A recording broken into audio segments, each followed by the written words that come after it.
अस्सलाम वालेकुम, good morning, क्या हाल है आप लोगों का? वेलकम।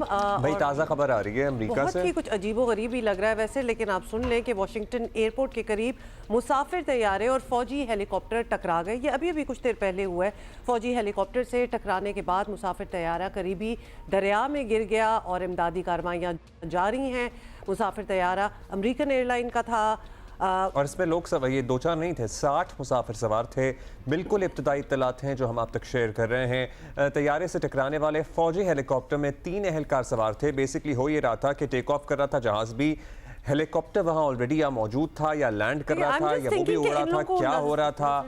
रात का वक्त है और बिल्कुल ये जो एयरपोर्ट है उसके पास ही उनका दरिया पोटोमैक रिवर वहाँ का, और उसमें जाके गिर गया। अब कितनी कैजुअल्टीज हुई हैं और क्या हुआ है उसका अभी कुछ कहा नहीं जा रहा, लेकिन आप अंदाजा कर लें कि एक जहाज और एक और जहाज, और इतनी भी वो रात का वक्त नहीं है, रात 9 बजे अमरीकी वक्त के मुताबिक ये वाक़या पेश आया है। वाक़े के बाद रेगन इंटरनेशनल एयरपोर्ट पर तमाम परवाज़ें मुअत्तल कर दी गई हैं। सदर डोनाल्ड ट्रंप को भी फ़ज़ाई हादसे से आगाह कर दिया गया है।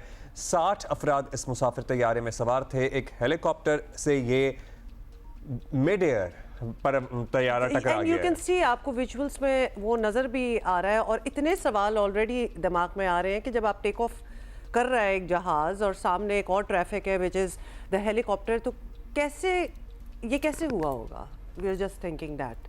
लेकिन इस किस्म के हादसे हो भी जाते हैं। ऑफ कोर्स जैसे जैसे डिटेल्स आएंगी we will give them to you. ये बिल्कुल अभी थोड़ी देर पहले ही ये खबर आई। और ज़ाहिर है मल्टीपल जहाज़ एक वक्त में बैक वक्त लिटरली टेक ऑफ कर रहे होते हैं, लैंड कर रहे होते हैं किसी भी बिजी एयरपोर्ट से। सो ये हेलीकॉप्टर वहाँ मौजूद था और वो मिड एयर इस तैयारे से टकरा गया जाके। इनफैक्ट वहीं मौजूद था, तैयारा टेक ऑफ कर रहा था। 64 अफराद जहाज़ में मौजूद थे और 3 हेलीकॉप्टर जो थे वो हेलीकॉप्टर में थे। और ये फौजी हेलीकॉप्टर है अमरीकी बाय द वे। सो इसकी जैसे ही मज़ीद तफसील हम तक पहुँचेगी हम आपको बताएंगे।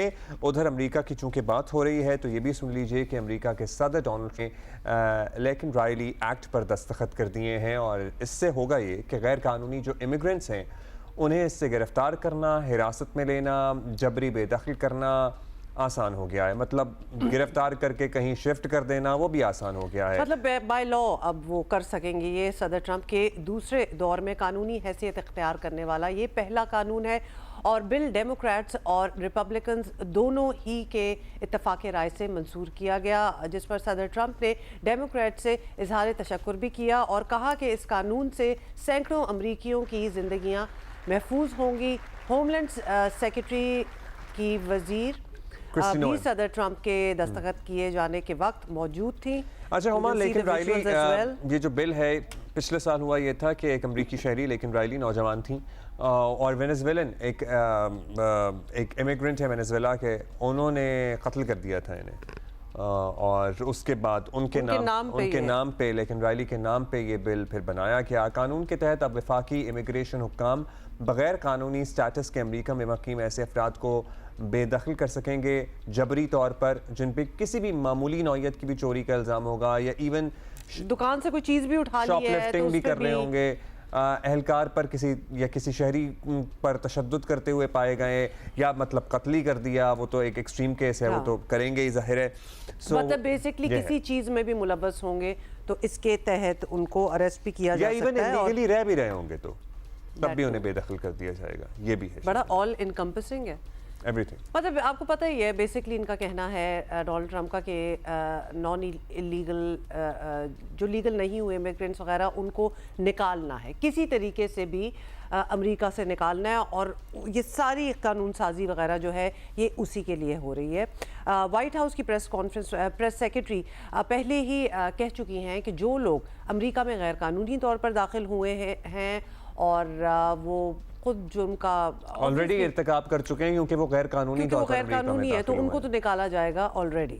और इसमें वो भी आते हैं अपेरेंटली जो कि जिनके वीज़े एक्सपायर हो गए, तो जाहिर है उसके बाद अगर वो रह रहे हैं तो वो इलीगली रह रहे हैं। सो एक इसमें बड़ा खौफनाक जो एलिमेंट है ना वो ये है कि वो कह रहे हैं जी गुआंतानामो बे जेल में 30,000 बिस्तर खाली हैं, इन लोगों को उधर भी कैद किया जा सकता है। I was just thinking about that कि ऑब्वियसली अब वो भी तो जगह है, उसको यूटिलाइज भी तो करना ही होगा। इनफैक्ट गुआंतानामो बेल में बदनाम ज़माना ये जेल है जिसमें ये कह रहे हैं कि 30,000 बिस्तर खाली हैं। वो कह रहे हैं इन लोगों को, गैर कानूनी इमिग्रेंट्स को भेजने का मंसूबा ऑलरेडी बनाया जा चुका है।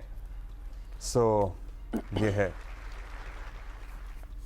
इसलिए बेहतर ये है कि इज्जत के साथ वापसी का टिकट कराएं और वापस आ जाएं।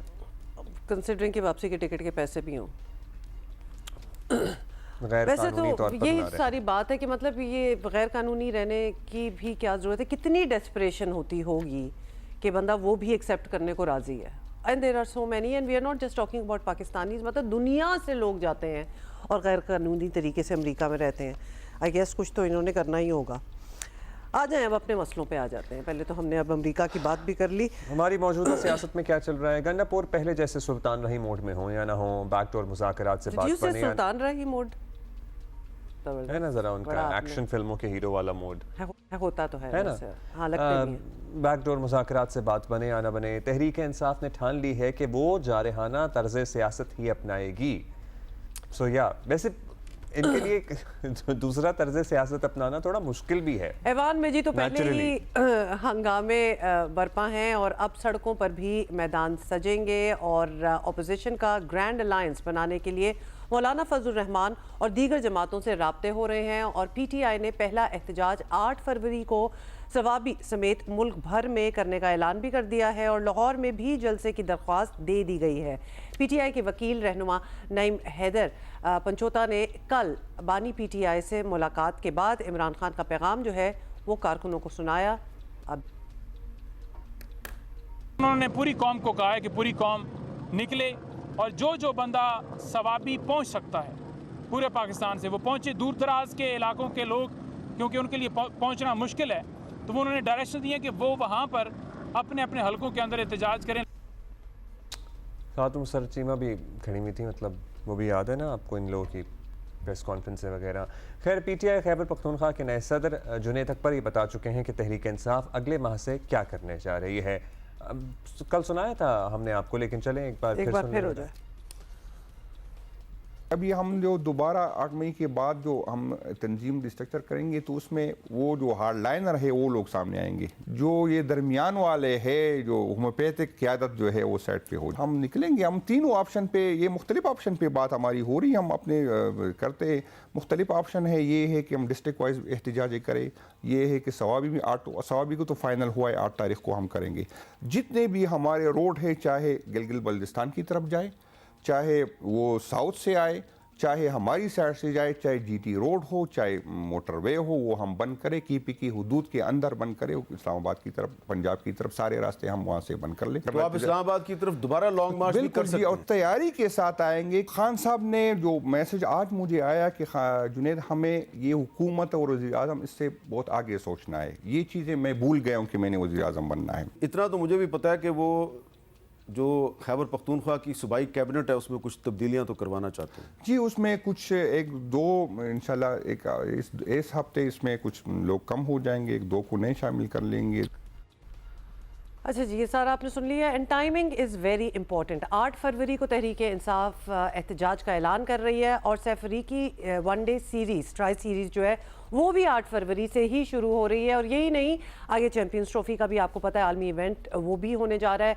हुकूमत वाज़े कर चुकी है कि ऐसे हालात में तहरीक इंसाफ को हर सूरत एहतजाज से रोका जाएगा। और हमारे ही प्रोग्राम में राना सनाउल्लाह से सवाल भी हुआ था। पीटीआई जो है वो दमादम मस्त कलंदर की तैयारियां तो ऑब्वियसली कर रही है और उस पर राना साहब का क्या जवाब था आपको सुनाते हैं। नहीं देखें, फिर दमादम मस्त कलंदर वाली जो बात है, फिर मस्ती और कलंदर को फिर जो है वो तो फिर डंडा ही जो है वो सीधा कर सकता है। तो फिर अगर कोई मस्ती करेगा, कोई कलंदरी करेगा, तो फिर उसका जो है वो फिर अंजाम उसे मालूम होना चाहिए, वो फिर उसका इलाज तो ज़रूर होगा। हम कतई तौर पे इस बात की इजाज़त नहीं देंगे कि दोबारा कोई कैपिटल के ऊपर चढ़ाई करे। तो इससे पहले आप बोल रहे हैं ना एससीओ कॉन्फ्रेंस, फिर गए वक्तों में चले जाएं तो चीन के सदर का दौरा, फिर अब ये चैंपियंस ट्रॉफी। तो timing is important for PTI.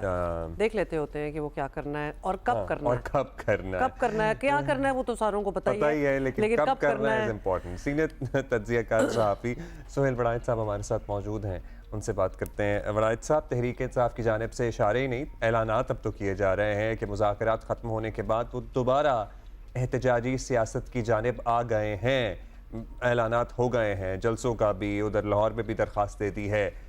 आपको लगता है कि इस मरतबा ये इसमें कामयाब हो सकते हैं, और इसके अलावा इनके पास अब कोई रास्ता बचा नहीं तो और क्या करें? नहीं, देखिए, गुजारिश यह है कि तहरीक इंसाफ और हुकूमत दोनों ने लचक नहीं दिखाई। मुज़ाकरात का तरीका यही होना चाहिए कि दोनों अपने अपने सख्त मौक़िफ़ से थोड़ा थोड़ा नीचे आएँ। तहरीक इंसाफ अगर ये चाहती है कि वो धांधली कमीशन या 26 नवंबर के वाक़यात या 9 मई के वाक़यात के ज़रिए ख़ुद को मासूम साबित कर दे और हुकूमत को कसूरवार साबित कर दे, तो ज़ाहिर है ये हुकूमत के लिए काबिल कबूल नहीं, और PTI के लिए ये काबिल कबूल नहीं कि ऐसा कमीशन हो जिससे वो गलत साबित हो जाए। तो इसलिए दोनों में से कंप्रोमाइज़ करना पड़ता है। दूसरी बात यह है कि मेरा ये ख्याल है कि ये ऑप्शन बहरहाल मौजूद है ताकत के मराकज़ की तरफ से, और कि इमरान खान को जेल से निकाल के बनी गाला नज़रबंद किया जाए, लेकिन वो इससे फिर वो ये चाहते हैं कि वो खामोश रहें और कोई तहरीक ना चले और ये हुकूमत जो है इसको काम करने दिया जाए। तो बज़ाहिर PTI नहीं मानने को तैयार, ना इमरान खान मानने को तैयार हैं। वो चाहते हैं कि उन्हें जेल से जब वो निकलें तो वो दोबारा जाके सियासत करें, भरपूर सियासत करें, सड़कों की सियासत करें और हुकूमत को चैन ना लेने दें। अब ये ना इस्टेब्लिशमेंट को काबिल कबूल है, ना नून को काबिल कबूल है। तो ये मसला यहाँ अटका हुआ है। PTI को मेरे एडवाइस, मैं एक तालिब इल्म, अदना सियासत के तालिब इल्म की हैसियत से ये एडवाइस करता हूँ कि जितना गेन होता है वो ले लें और फिर अगले की कोशिश करें। ये कहना कि सारी ग्राउंड ही पहले मुझे दे दें फिर मैं मुज़ाकरात में जीतूंगा, तो ये तो कोई भी नहीं करता। That's right. अच्छा वराइद साहब, PTI वालों से बात करें तो वो कहते हैं कि एहतजाज, लॉन्ग मार्च, रास्ते बंद कर देना, जारहाना बयानात जो हैं, इस ब्रांड की सियासत से उन्हें माजी में हमेशा फ़ायदा हुआ है और समझते हैं कि आइंदा भी होगा। आपको लगता है कि माजी में उनको हमेशा फ़ायदा हुआ है इस चीज़ का? आप इत्तेफाक करेंगे? नहीं, जब तक इस्टेब्लिशमेंट उनके साथ थी उनको फ़ायदा हो रहा था। उनके धरने जब नवाज़ शरीफ वज़ीर आज़म थे तो नाकाम भी होते थे तो वो कामयाब समझे जाते थे, मीडिया कवरेज होती थी, उनका और स्टेटस बढ़ता था। जब से वो फ़ौज के ख़िलाफ़ धरने देते हैं उससे तो उन्हें कुछ गेन नहीं हुआ, बल्कि उनको नुकसान ही हुआ है। पॉपुलैरिटी ज़रूर बढ़ी है लेकिन साथ ही साथ कबूलियत कम हो गई है। मकबूलियत बढ़ना और कबूलियत कम होना, मेरा ख्याल है कि मकबूलियत के साथ कबूलियत पहले दिन से मैं ये कह रहा हूँ ये ज़रूरी है।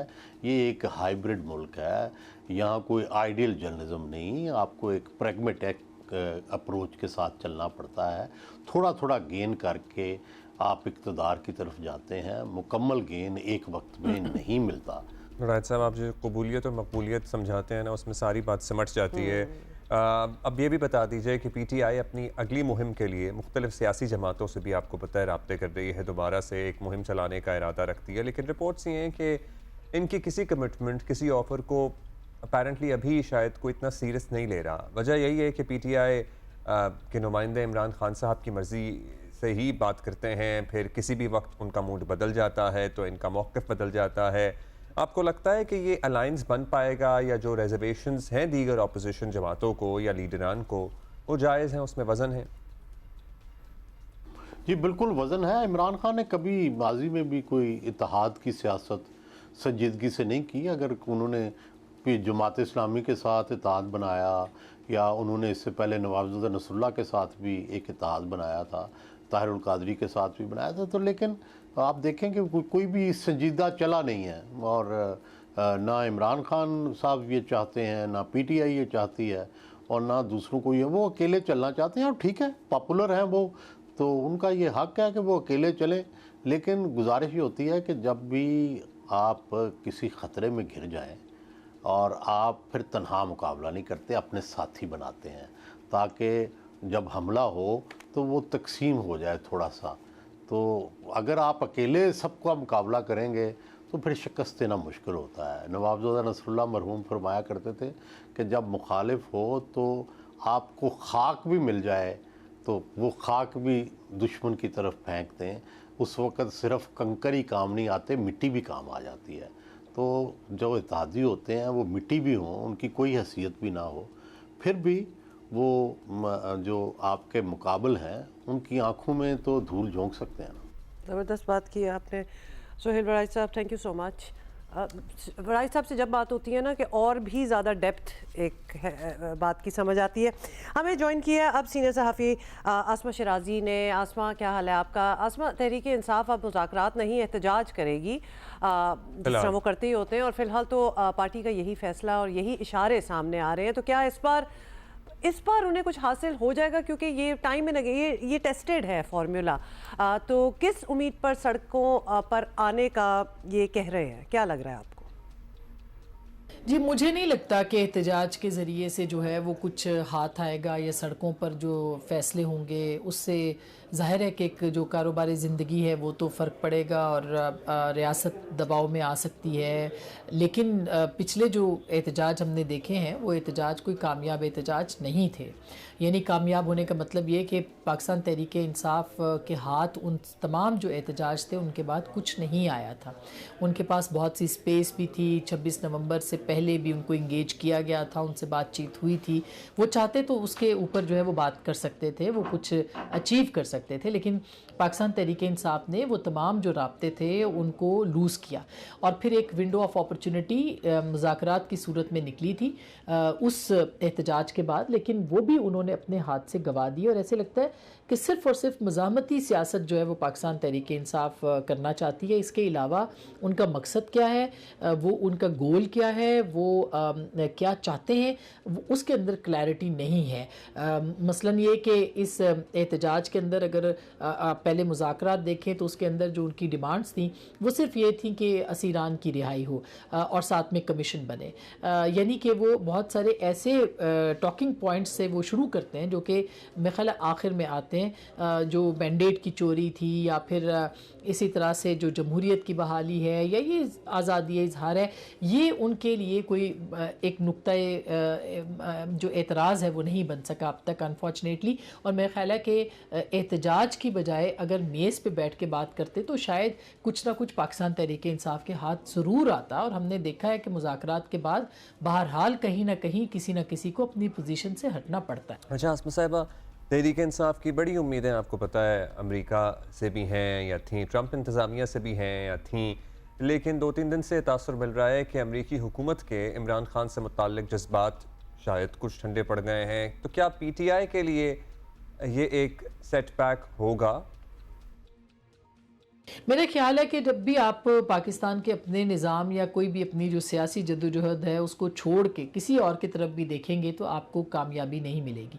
इमरान खान साहब की पावर जो है वो अवाम के अंदर है, वो अवामी लीडर है, वो अवाम उनको पसंद करती है। लेकिन अगर वो अवाम को छोड़ के, वो अपने नुमाइंदों को छोड़ के, वो सियासतदानों को छोड़ के, सियासी जमातों को छोड़ के, अगर उनकी उम्मीदें जो है वो मुक़्तदरा के साथ हैं, या फिर अगर उनकी उम्मीदें अमेरिका के साथ हैं, तो मेरा नहीं ख्याल कि ये सही तरीक़ा है सियासत का। उनको अपनी सियासत पे अपने जो नज़रिए उसके ऊपर यकीन होना चाहिए, अगर उनकी कोई नज़रियाती सियासत है तो मेरा ख्याल है कि जो अभी हाल ही में डेवलपमेंट्स हुई हैं उसमें लगता नहीं है सरेदस के पाकिस्तान तहरीक इंसाफ को कोई बहुत अनयूजुअल सपोर्ट जो है वो अमेरिका की तरफ से दस्तयाब होगी। और आपने देखा कि ग्रेनल जो रिचर्ड ग्रेनल हैं उनके ऊपर तकिया किया पाकिस्तान तहरीक इंसाफ ने, उनसे उम्मीदें लगा ली।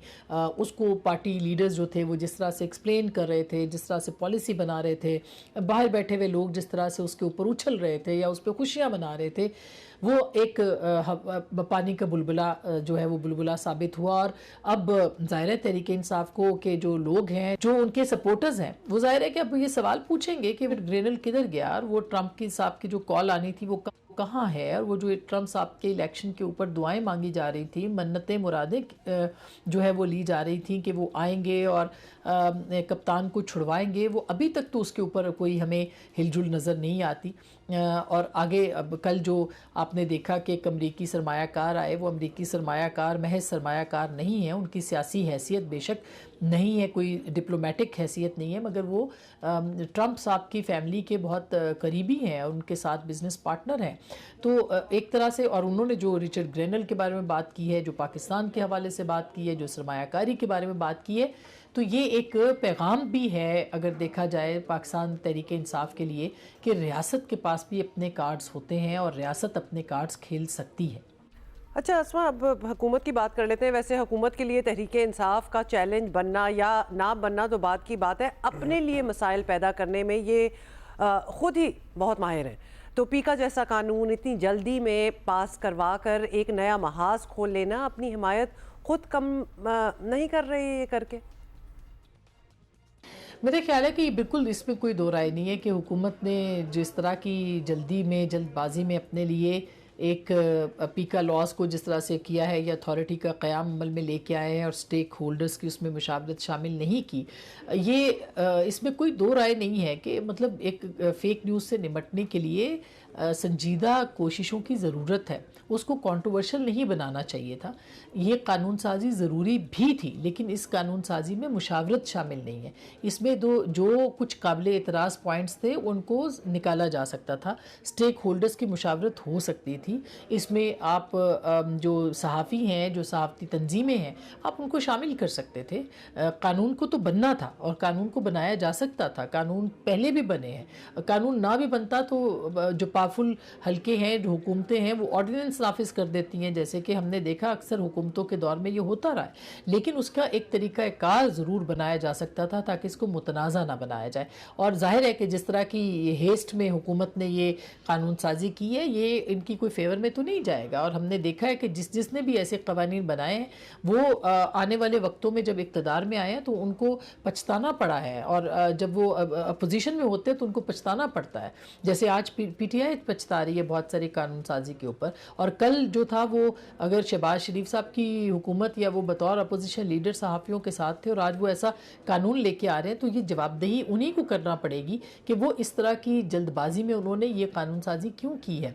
ये मुशावरत के साथ भी हो सकती थी, इसमें इनपुट भी लिया जा सकता था, इसमें स्टेक होल्डर्स को शामिल भी किया जा सकता था। अब जो कहा जा रहा है कि रूल्स में तब्दीली होगी, कवायद व ज़वाबित बदले जा सकते हैं, इसको मज़ीद कंसिडर किया जा सकता है, पीपल्स पार्टी भी ऐसी बातें करिए, ये काम पहले कर लेना चाहिए था। ये हो जाता तो शायद ये इतना कंट्रोवर्शियल ना हो। बात तो यही है ना आसमा कि वो कहते हैं कि हमने तो मुशावरत की है, वो इस बात पे अटल हैं कि हमने तो बातचीत की है जिनसे, लेकिन सारे स्टेक होल्डर्स जो बैठे हुए कहते हैं कि कोई बात ही नहीं हुई, बल्कि हमारी तो सुनी भी नहीं गई। इन एनी केस बहुत शुक्रिया आसमा शराजी फॉर बीइंग विद अस। कुछ अपडेट है अबाउट वाशिंगटन तैयारा हादसे से मुताल्लिक, जिसमें फ़ज़ाई हादसे से मुताल्लिक डोनाल्ड ट्रंप का बयान आया है कि हम पूरी तरह आगाह हैं, मैं इसकी पर्सनली निगरानी कर रहा हूँ, जैसे जैसे मजीद तफसीलात आएंगी अवाम को फराहम की जाएंगी। अच्छा, अपेरेंटली जहाज जो था वो लैंड कर रहा था और सामने एक हेलीकॉप्टर भी था हवा में, तो ये कुछ मिड एयर टाइप कोलिजन हुई है। तो इट वाज द जहाज was not taking off, it was landing. Actually आप देख भी सकते हैं कि वो लैंडिंग ही की तरफ उसकी डायरेक्शन है, और इतना बिजी एयरपोर्ट है, आप साइड से देखें एक टेक ऑफ भी कर रहा था एक और पीछे जहाज, उसकी वजह से जरा कंफ्यूजन भी होती है कि क्या किस जहाज की हम बात कर रहे हैं। लेकिन देयर आर मेनी रनवेज, तो काफी बार इस तरह होता है कि कुछ से टेक ऑफ हो रहा है, कुछ पे लैंडिंग हो रही है। लैंड कर रहा था, नीचे भी एक जहाज आपको नजर आ रहा है, वो शायद लैंड कर रहा है, ये भी लैंड कर रहा था। और इस जहाज के लैंडिंग के दौरान ब्लैक हॉक हेलीकॉप्टर, जो कि अमरीकी फौजी हेलीकॉप्टर है, वो इससे टकरा गया। ये मिड एयर कोलिजन हुआ है, जिसकी वजह से 64 अफराद सवार थे इस मुसाफिर तैयारे में। उसको तो भूल जाए, वो तो ऊपर जा रहा था, वो तो टेक ऑफ वाला है। क्रैश जो हुआ है वो कोलिजन जो हुई है वो नीचे हुई है।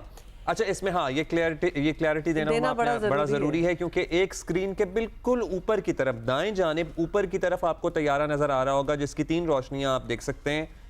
वो तैयारा इससे एसोसिएटेड नहीं है। नीचे जो कोलिजन हो रहा है वो एक और तैयारा है। अच्छा, हमारे साथ नुमाइंदा जियो न्यूज़ वाशिंगटन DC अजीम M मियाँ हैं। अजीम, बताइएगा कि ये एक्चुअली क्या हो रहा था, किस तरह ये इतना बड़ा मिसहैप कैसे हो सकता है कि नज़र भी नहीं आया और कंट्रोल टावर ने भी नहीं बताया? जी, ये उसकी वजह यह है कि वहाँ उसी इलाके में मिलिट्री जो अपना व्हीकल्स हैं उनकी भी मूवमेंट बहुत रहती है, अपना हेलीकॉप्टर्स वगैरह की भी। तो अभी जो है इसके मामले में तो तहकीकात की जा रही हैं कि ये कैसे हुआ, और बाकायदा पोटामिक रिवर के ऊपर हुआ है जहाँ जो है वो अपना ATC वगैरह ये सब जो है इक्विपमेंट और मतलब कि मैन पावर जो है वो डिप्लॉय की जाती है। तो उसके बावजूद ये हादसा जो हुआ है, तो अभी तक इसके बारे में कोई वाज़ेह तौर से ना एयरलाइन बता रही है और ना ही पेंटागन को इस मामले में बता रहा है कि क्या किस तरह से ये कोलिजन हुआ है। और कोई तकरीबन 60 से ज़्यादा लोग जो हैं वो उस तैयारे में सवार थे। वो विचेता कैंसस से आ रहा था और अमेरिकन एयरलाइन का जो है उसकी सब्सिडरी का प्लेन था। तो ये किस तरह से एक सिविल एयरक्राफ्ट में और मिलिट्री एयरक्राफ्ट में जो है ये हुआ है, इसके बारे में अभी कुछ भी नहीं बताया जा रहा, क्योंकि यहाँ के निज़ाम में ये है कि जब तक FAA जो है फेडरल एविएशन वो अपनी जो है वो मुकम्मल नहीं कर लेते तहकीकात, तब तक आमतौर से वो कोई कमेंट नहीं देते तावक्त के किसी दूसरे सोर्स से इसके बारे में कोई वाज़ेह हो जाए कि वो क्या है और किस तरह से मतलब है कि ये हुआ है। ठीक, या जो इस बारे में हम मज़ीद आपसे तफसील जानेंगे। अभी आपका शुक्रिया। मेक्स यू वंडर कि इधर हो क्या रहा था। जो क्रिकेट लवर्स होंगे ना उनको शायद इस बात पे बड़ी टेंशन होगी, और हम माशाल्लाह पाकिस्तान तो भरा हुआ है क्रिकेट लवर्स से कि फरवरी जो है वो सर पर आ खड़ा है और पाकिस्तान में चैंपियंस ट्रॉफी जैसा बड़ा इवेंट शुरू होने वाला है और अब गिनती के दिन ही रह गए हैं और स्क्वाड का अभी भी अनाउंसमेंट नहीं हुई। हाँ, मतलब स्टेडियम्स की तज़ीन और आइश और तामीराती काम आखिरी मराहिल में दाखिल हो गया, लेकिन स्क्वाड नहीं अनाउंस हुआ। 8 फरवरी से ये ट्राई सीरीज़ वनडे सीरीज़ शुरू होने को है, मगर चैंपियंस ट्रॉफी सह मुल्की सीरीज़ के लिए स्क्वाड का ऐलान अब तक नहीं हो सका है।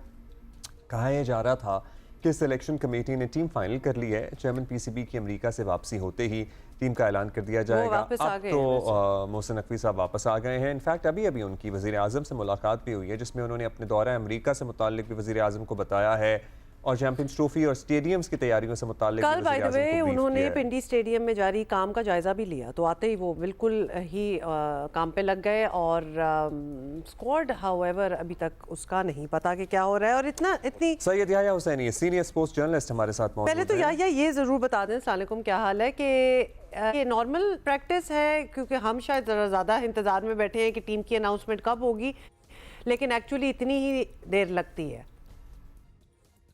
सबसे पहले तो वालेकुम अस्सलाम हुमा। और नहीं, नॉर्मल प्रैक्टिस हमारे लिए है और बाकी क्रिकेट बोर्ड के लिए नहीं है। वो लोग SOPs को फॉलो करते हैं और वो लोग खिलाड़ियों को भी इस्तेहकाम देते हैं, उनको कोई ज़हनी अजियत में मुब्तला नहीं करते, टेंशन नहीं देते और वो बहुत पहले अपनी टीमों का ऐलान कर देते हैं डेडलाइन गुजरने से पहले, ताकि खिलाड़ी जो है वो रिलैक्स हो जाए और पता हो उनको कि कौन टूर्नामेंट के लिए जा रहा है, ताकि वो पहले प्रिपेयर हो जाए। बिल्कुल आपने ठीक कहा, हमारी ये प्रैक्टिस रही है। हमारी टीम में चैंपियंस ट्रॉफी ICC टूर्नामेंट में वो होता है जो टीम के साथ पिछले 2-3 दौरों में नहीं होता, और जो टीम के साथ होता है वो ICC इवेंट में टीम के साथ नहीं होता है। ये नॉर्मल प्रैक्टिस रही है और इस बार जब होपफुली आज कह रहे हैं कि आज टीम का अनाउंसमेंट होने वाला है, तो आज जब टीम का अनाउंसमेंट होगा तो कुछ सरप्राइज आपको टीम में चेहरे नजर आएंगे।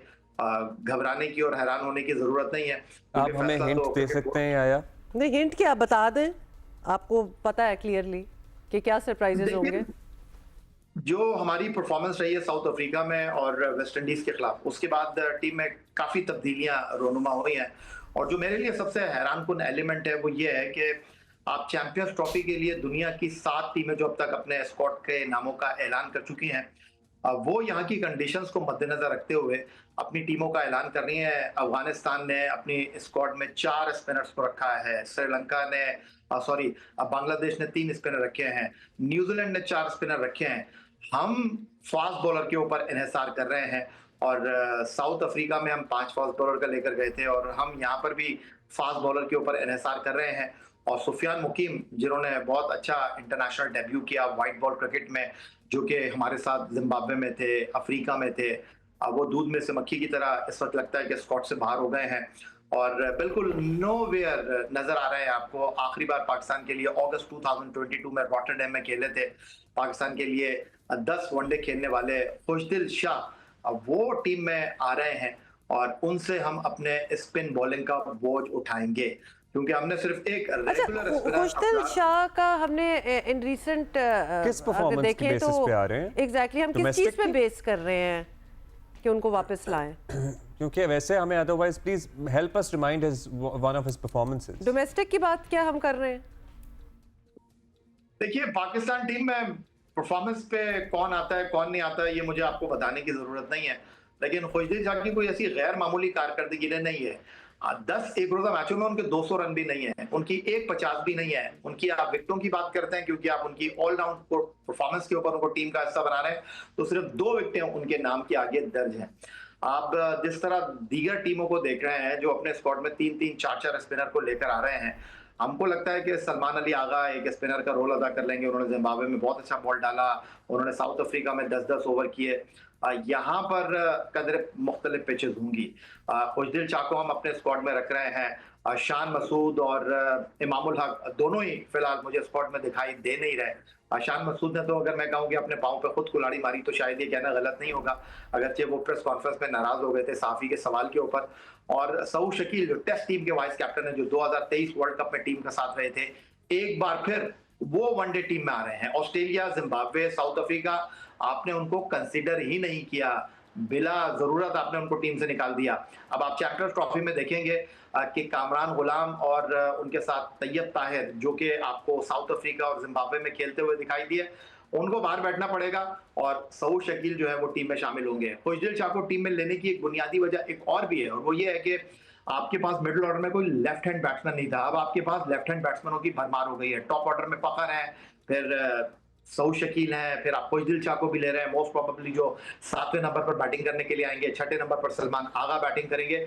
लेकिन जो सबसे बड़ा कंसर्न है पाकिस्तान टीम का, वो है आपका टॉप स्लॉट। तो इरफान नियाजी का कोई सीन है जो कि अच्छा परफॉर्म ही कर रहे थे? वैसे बिल्कुल, बहुत अच्छा सवाल किया आपने। एक ऐसा खिलाड़ी जिसको आपने डेवलप किया, जिसको आपने टीम के साथ रखा, जिसको आप ऑस्ट्रेलिया लेकर गए, जिम्बाब्वे लेकर गए, साउथ अफ्रीका लेकर गए, आपने दूध में से मक्खी की तरह निकालकर उनको बाहर कर दिया है। उनकी फील्डिंग एबिलिटी को आपने नजरअंदाज कर दिया है। और अब आप खुशदिल शाह को देख रहे हैं, और उसके साथ जिस तरह मैं आपसे बात कर रहा था कि स्पिनर्स के ऊपर टीमें बैन कर रही हैं, हम मेकशिफ्ट स्पिनर्स के साथ जा रहे हैं, और ओपनिंग में भी हम मेकशिफ्ट ओपनर के साथ जा रहे हैं। वो फखर जमान जिनको हमने ऑस्ट्रेलिया, साउथ अफ्रीका, जिम्बाब्वे में साइडलाइन कर दिया था, अब हमारी निगाहों का मरकज है, क्योंकि almost Saim Ayub champions trophy की दौड़ से बाहर हो गए हैं। और उसके अलावा जो सबसे सरप्राइज होगा आपके लिए कि इनिंग का आगाज कौन करेगा। इनिंग का आगाज करने के लिए अब हम फखर के साथ एक्स कैप्टन बाबर आजम की तरफ देख रहे हैं। शुक्रिया जी। राइट, बहुत बहुत शुक्रिया याहिया, थैंक यू। जल्दी से आप लोगों को ये भी बता दें, ट्राई सीरीज़ का पहला मैच जो है ना वो 8 फेब को है बिटवीन पाकिस्तान एंड न्यूजीलैंड, और न्यूजीलैंड पाकिस्तान पहुंच रही है 5th को और साउथ अफ्रीका 7th को। भाई क्या चल रहा है? हम कोई शेर नहीं कहना आपने? नहीं, मैंने शेर नहीं कोई कहना, मैं आपको बता रहा हूँ कि जनवरी ख़त्म नहीं हो रहा, और उस पर शिद्दत से एहसास इस बात का ज़्यादा हो रहा है कि हमारे पंखे चलना शुरू हो गए हैं। मुझे डिप्रेशन हो रही है इस बात की। एक तो ऑब्वियस इतना लंबा महीना के खत्म ही नहीं होके दे रहा, और वो भी गर्म भी होता जा रहा है बीच में। नहीं, मैं शुरू तो इस ठीक बात था से स्ट्रेस आउट हो रहा था कि मतलब लिटरली अब साल में क्या 10 महीने बिजली का बिल औकात से बाहर आया करेगा। ये भी, और दूसरा ये कि जब गर्मी कोई मरने वाली थी तो तब वादा ये किया जा रहा था कि जी सर्दी भी जब आएगी तो फिर रहेगी और ठीक ठाक सर्दी होगी, चली गई। But no, it didn't happen, at least for us in Karachi it did not happen. मतलब आप देख लें कि हमने अब क्या पहना हुआ है, और हम गर्मियों के ऑलमोस्ट कपड़ों में भी आ चुके हैं, तो लग ऐसा ही रहा है कि सर्दी इज गॉन। लेकिन हो सकता है सरदार साहब जो हैं हमें कोई अच्छी खबर दे दे। चीफ मेट्रोलॉजिस्ट सरदार सरफराज साहब, सरदार साहब मतलब दर्जा हरारत ठीक है 15-16 था, लेकिन ह्यूमिडिटी की वजह से वो फील्स लाइक ज़्यादा ही हो रहा है। आज सुबह भी आप देख लें, कोई सर्दी वाली सुबह का एहसास तो नहीं है। मतलब गर्मियों का कोई प्लेजेंट डे लगता है, कुछ सर्दियां नहीं लगती। अब हम ऐसा फील ऐसा है कि हम मार्च में कहीं खड़े हुए हैं या फरवरी के आखिर में हैं। जी बहुत शुक्रिया। देखिए असल में जो ये होता है कि जैसे कोई वेस्टर्ली वेव आती है ना मुल्क के किसी भी हिस्से पे, तो उसके नतीजे में अभी ये सिचुएशन है पिछले 3-4 दिन से कि वेस्टर्ली वेव हल्की फुल्की बारिश दे रही है। केपी में बारिश हो रही है पिछले 2 दिन से, हल्की लाइट रेनी हो रही है, और इसी तरह से कोयटा के गिरदनवा में भी कहीं बूंदाबांदी, कहीं हल्की सी बारिश हुई है। तो उसके इन्फ्लुएंस में ये होता है कि विंड चेंज हो जाती है। पिछले 2-3 दिन से आपने देखा कि कराची में खासकर और पूरी कोस्टल पट्टी पे यानी दोपहर के बाद हो जाती है, समुद्री हवा चलने लगती है, उसी की वजह से ह्यूमिडिटी ज़्यादा जब होती है रात में 90% और 90+ चली जाती है, तो ज़ाहिर है टेम्परेचर भी नीचे नहीं जाता बहुत ज़्यादा। और उसके साथ साथ फिर आप जैसे कह रहे हैं कि फील ऐसे होता है कि जी मतलब एक तरह से जैसे स्प्रिंग शुरू हो गया।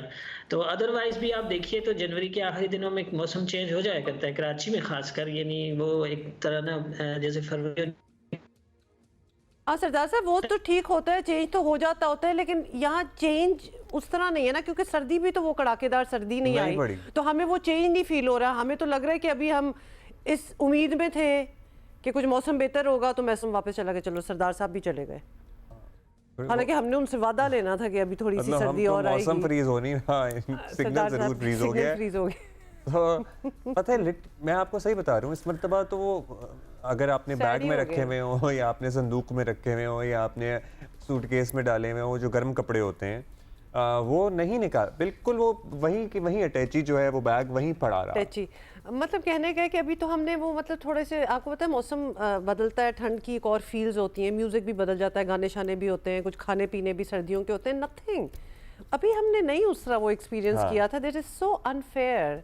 किसको कंप्लेन करें, हत्ता कि सरदार साहब भी हमें छोड़ गए जिनसे हम कोई बात निकलवाई लेते हैं। टाइप होती है ना, वो तो मुश्किल 3-4 दिन पहनने की नौबत आई होगी। नहीं वो तो अब तो पहन ही नहीं सकते, लेकिन एक अदद हाफ हल्की फुल्की विंड ब्रेकर जैकेट पे कराची की ठंड हमने गुजार दी। और वो भी मतलब वो ठंड नहीं होती, मतलब it's a very pleasant, actually it's a very pleasant मौसम वी वुड से, एक्सेप्ट दोपहर को गर्मी हो जाती है।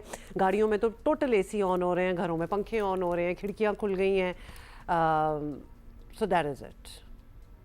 अच्छा इसमें मजीद बात नहीं करते, ये बहुत पेनफुल टॉपिक हो गया। जब रब्ता होगा करेंगे भाई। वज़ीर आज़म मिल रहे हैं खिलाड़ियों से, चैंपियंस से, और उनको अप्रिशिएट कर रहे हैं। हमारी स्टार माउंटेनियर हैं नाइला कियानी, उन्हें सर्टिफिकेट दिया गया है वज़ीर आज़म की तरफ से, भरपूर अप्रिशिएट किया गया। उसकी इंस्टाग्राम पे सुबह सुबह मैं देख रहा था कि नाइला ने तस्वीरें भी लगाई हुई हैं, और दीगर vision and everybody is there with them as well. Vision क्यों आपने वैसे ही और वज़ीर इत्तलात भी हैं। साथ ही अभी कुछ दिन पहले वज़ीर आज़म जो हैं वो हमारे स्नूकर चैंपियन से भी मिले, और जिनसे हमने आपको मिलाया था। हाँ, बड़ी तफसीली बात भी हुई थी मोहम्मद आसिफ से, और उनकी पजीराई भी हुई, और उन्हें 25 लाख रुपए का चेक भी पेश किया वज़ीर आज़म ने। बहुत ही अच्छी बात है, बिकॉज आपको याद है हम पहले भी बात कर रहे थे कि ठीक है, एक हमारे ओलंपिक चैंपियन को तो बहुत कुछ माशाल्लाह मिला और मिलना भी चाहिए था, not taking it away, but then we have other sportsman as well. Mohammad Asif, आपको पता है जब ये कोई भी चीज़ जीतता है तो जियो पाकिस्तान उनका पहला प्लेटफॉर्म होता है। फिर इन्होंने हमें बताया भी था कि अभी तक इनकी हुकूमत की तरफ से कोई पजीराई इन्हें नहीं मिली, और finally this happened, so we thought to share it with you. इन्हें ना सिर्फ मुलाकात हुई, 25 लाख रुपए मिले, और नाइला कियानी को मिला है certificate excellence award, youth excellence award. ज़बरदस्त मतलब शी इज़ फिनोमिनल वैसे तो। अच्छा जी, ये तो हमें खुशी हुई, और ख़ासतौर पे जिन स्पोर्ट्स पर्सन्स को हम अपने शो पे लाएं और फिर उनको वैसे इतनी रिकॉग्निशन मिलती है तो हम खुश होते हैं। भी आपको अपडेट करना है भाई। अब मेयर साहब खुद कराची में सड़कों की खुदाई से परेशान हैं, वो कह रहे हैं कि क्या चल रहा है। हाँ, कराची के बेशतर इलाकों की सड़कें जो हैं वो इस वक्त खंड रात का मंजर पेश कर रही हैं, और इसकी वजह बन रही हैं यूटिलिटी कंपनियाँ, ख़ास तौर पर सुई सदन की जानिब से नॉर्थ नाज़माबाद और साथ ही नॉर्थ कराची, चाकीवाड़ा समेत बेशतर इलाकों में गैस पाइपलाइंस बिछाई गई हैं। तो गैस तो आती नहीं है, लेकिन खैर पाइपलाइंस बिछ रही है, लेकिन ये काम हो रहा है। और सदन हुकाम तो मट्टी डालकर एक तरफ हो जाएंगे, लिटरली ही मट्टी डालकर एक तरफ हो जाएंगे, मगर सड़कों का ये हाल है तो गाड़ी क्या, यहाँ तो बाइक भी चलना, पैदल चलना तो इम्पॉसिबल है। देख लें सामने आपके मामूल हो रहे हैं। मेयर कराची भी पूछ रहे हैं कि सड़कों का बेड़ा गर्क क्यों किया जा रहा है। मेयर कराची मुर्तज़ा बहाब ने के इलेक्ट्रिक, वाटर कॉरपोरेशन, सुई सर्दन और दीगर कंपनियों को नोटिस जारी किया है। नोटिस में कहा गया है कि शहर में बगैर इजाज़त सड़क खोदने वाली कंपनियों के खिलाफ कानूनी कार्रवाई होगी। वैसे इन टाइम मतलब कि, मगर आप तसव्वुर कर सकते हैं कि दुनिया के किसी और मुल्क में जिस सड़कें खोदी जा रही हैं और कोई एनओसी किसी को जो मुतल्लिका लोग हैं या यूसी के चेयरमैन हैं या मेयर हैं या म्यूनसिपैलिटी है, उसको ना पता हो कि हम इस इलाके की सड़क खोद रहे हैं। आप ये इमेजिन कर सकते हैं। और हैरान कुन बात यह है कि सूबाई और शहरी हुकूमत पीपल्स पार्टी की है, और ये तमाम कंपनियां शहरी हुकूमत के मातहत हैं, फिर भी ऐसे मतलब हम क्या खतूत कहेंगे, लिखने पड़ लिखने रहे पे हैं। नौबत आ रही है। सुई सदन हुकाम के तर्जुमान का कहना है कि सड़कें खोदने से पहले ही मुताल्लिका हुकाम को बड़ी रकम अदा कर दी गई है। ज़रा सुनने, आपको समझ आ जाएगी। इसको कंप्लीट करने के बाद जो टीएमसीज हैं उनको हम ऑलरेडी पे कर चुके हैं रोड कटिंग की जो मद में जो इतनी खती रकम, तो फिर उनकी जिम्मेदारी शुरू होगी कि वो सड़कों को बनाएं। यही कह रहे हैं, मतलब हमने ये तो पैसे दे बातचीत भी दिए। हो, कोई लिखत पढ़त भी हुई थी कि नहीं हुई थी, या फिर ये assumption पे बात चल रही है? क्योंकि आगे से तो उनको खुद समझ नहीं आ रही। खैर एनीवे, मेयर कराची जो हैं उन्होंने मुर्तज़ा कराची आपने के इलाके किमाड़ी चाइना गेट पर तरक्याती कामों का मुआयना करते हुए दावा किया है कि कराची में तरक्याती काम तेजी से जारी हैं। साथ ही उन्होंने वफाकी हुकूमत से मदद ना मिलने का शिकवा भी किया। ये 104 बिलियन की स्कीम केएमसी ने खुद की है। हमें कोई वफाकी हुकूमत ने पैसा नहीं दिया, हमें कोई सूबाई हुकूमत ने इस प्रोजेक्ट के लिए पैसा नहीं दिया। हमने ये फैसला किया था अपने वसाइल को शफाफियत के साथ इकट्ठा करने की कोशिश करेंगे, टैक्स के निज़ाम को बेहतर करेंगे, और वो टैक्स का निज़ाम बेहतर हो रहा है। और इंशाअल्लाह शहर भर के अंदर, कराची के 7 अज़ला के अंदर, कराची के 25 के 25 टाउन्स के अंदर हम ये बिला तफरीक खिदमत का सिलसिला इसी तरीके से जारी रखे हुए हैं। अच्छा, वफाक से ऑब्वियसली जो मदद मिलेगी वो तो मिलेगी, लेकिन मेयर कराची को चाहिए कि सुई सदन हुकाम के दावे का भी जायज़ा लें। जब पैसा अदा कर दिया गया है तो सड़कों की मुरम्मत और बहाली का काम क्यों नहीं हो रहा, और इसका भी तो ऑब्वियसली कुछ खोज लगाए ना कि अगर वो क्लेम रहे हैं कि जी ये सब कुछ उनका पार्ट था और उनको करना चाहिए, तो why is it not being done. Deputy mayor Karachi हमारे साथ मौजूद हैं सलमान अब्दुल्ला मुराद। बहुत शुक्रिया सलमान साहब, कराची की सड़कों का पहले ही आपको पता ही है जो हाल है, जो बची कुची गलियां थीं वो किसी ना किसी महकमे ने खोद दी हैं। ये कुछ नया भी नहीं है बाय द वे, इस पर मेयर साहब को ख़त लिखना पड़ रहा है। सो क्या पहले से ज़ीरो कोऑर्डिनेशन थी, ख़त लिखने की ज़रूरत क्यों पड़ी? देखिए, कराची की मेन शाराएँ केएमसी की डोमेन में आती हैं, उनका रिपेयर एंड मेंटेनेंस जहाँ ख़राब थी उनकी दोबारा रिकारपेटिंग और नई सरी से इस्ताकारी की जा चुकी है। बदकिस्मती ये कि कभी एनओसी सुई सौदरन गैस की जानिब से दी जाती है, कभी के इलेक्ट्रिक की जानिब से उनको दी जाती है। नई सड़कें जो केएमसी ने अभी बनाई हैं, चंद दिन बाद उनको फिर दोबारा किसी इदारे की जानिब से एनओसी आती है और वो रोड कटिंग करके और सारा नुकसान केएमसी और सिंध गवर्नमेंट का किया जाता है। इस सिलसिले में मेयर साहब ने कैबिनेट से भी रिक्वेस्ट की थी और कैबिनेट ने भी ये बात रखी गई है कि 1 विंडो होनी चाहिए रोड कटिंग की परमिशन के लिए, ताकि कोई भी इदारा अगर एनओसी लेकर आता है तो उसकी ये जिम्मेदारी बनती है, अगर कोई केबल बिछानी है या कोई इससे सुई गैस की पाइप बिछानी है या कोई भी इदारा हो जो एनओसी लेता है, तो उसकी ज़िम्मेदारी बनती है कि उस रोड को दोबारा सही तरीके से मेंटेन करना उनकी ज़िम्मेदारी बनती है। मगर यहाँ पर ये कि टाउन्स की जानिब से अलग परमिशन दी जाती है और ये इदारे उन इदारों को पैसे पे करते हैं, ऐसे नहीं है, तो उनकी भी ज़िम्मेदारी बनती है। अगर वो रोड कटिंग के मद में पैसे लेते हैं तो उनको दोबारा ये रोड रिपेयर करना उनकी ज़िम्मेदारी बनती है। तो इस सिलसिले में केएमसी की जानिब से मेयर साहब ने तमाम इदारों को रिटर्न में ये खत लिखा है कि इस तरह अगर रोड कटिंग दी जाएगी तो उसके खिलाफ हम कानूनी कार्रवाई करेंगे। अच्छा, लेकिन हम हमेशा इस बात का जिक्र करते हैं कि आप लोग इस वक्त एक बड़ी आइडियल पोजीशन में बैठे हुए हैं। शहरी हुकूमत आपकी, सूबाई जो है वो भी आपकी, वफाक में आप बैठे हैं, ये तमाम इदारे भी आपके मातहत, अफसरान भी आपके चुने हुए, तो ऐसी शिकायत करना, ख़त लिखना, इसे संजीदा क्यों समझा जाए? सब कुछ आपकी मर्ज़ी के बगैर तो हो ही नहीं सकता, है ना? ऐसा ही है जी। देखिए, सिंध गवर्नमेंट केएमसी के हम हैं नुमाइंदे, पाकिस्तान पीपल्स पार्टी के नुमाइंदे हैं, सिंध गवर्नमेंट के नुमाइंदे भी मौजूद हैं। केएमसी के जानिब से जो भी काम किया जाता है उनको हम ऑन करते हैं, और जहाँ जिनकी ज़िम्मेदारी बनती है, जिनका डोमेन बनता है, तो उनको भी अपनी ज़िम्मेदारी पूरी करनी चाहिए। और वफाक में हम गवर्नमेंट के अलाई हैं, मगर कोई काबीना के मेंबर तो वफाक में हम हैं ही नहीं। तो यही बात तो हम हमेशा कहते हैं कि वफाक को भी चाहिए कि वो कराची पर के लिए स्कीमें दें, कराची को अपना समझें। तो इस सिलसिले में कई बार हम कह चुके हैं। तो आप ये कह रहे हैं कि सिंध हुकूमत अपना काम कर रही है, अपने शहर के अंदर बहुत से मेगा प्रोजेक्ट सिंध गवर्नमेंट ने दिए हैं, KMC के जानिब से भी काम किए जा रहे हैं, बहुत से स्कीमें दी गई हैं, बहुत से फ्लाईओवर बन रहे हैं, अंडर बाईपास बन रहे हैं। अभी एक कराची के शहरियों के लिए बहुत बड़ा तोहफा जो शहीद शाहरा जुल्फ़िकार अली भुट्टो दिया गया है, एक्सप्रेस वे, तो ये कराची के शहरियों के लिए की जा रही है। हमने जो इलेक्शन कैंपेन में जो आवाम से वादे किए उनको पूरा करने के लिए कर रहे हैं। और चेयरमैन बिलावल भुट्टो जरदारी साहब की ये हिदायत है, जब भी हम मिलते हैं तो हमसे ये पूछते हैं और उनको इम्प्लीमेंट कराते हैं। तो इस तरह नहीं है कि सब चीज़ें KMC और सिंध गवर्नमेंट पे डाला जाए। कई ऐसे प्रोजेक्ट हैं जो शहरियों को पता नहीं है, वफाक की फंडिंग है और फंडिंग की वजह से डिले होता है, तो इसका सारा चीज़ सिंध गवर्नमेंट और KMC पे डाला जाता है। हमें आवाम को हम बारह कहते हैं कि जो स्कीमें सिंध गवर्नमेंट की हैं वो वाज़े हैं, KMC की जो स्कीमें वो भी ऑन द ग्राउंड हम जाके विज़िट करते हैं और उनको ऑन करते हैं। कई डिले जो बहुत बड़े प्रोजेक्ट हैं तो कई वफाक की फंडिंग की वजह से डिले हैं।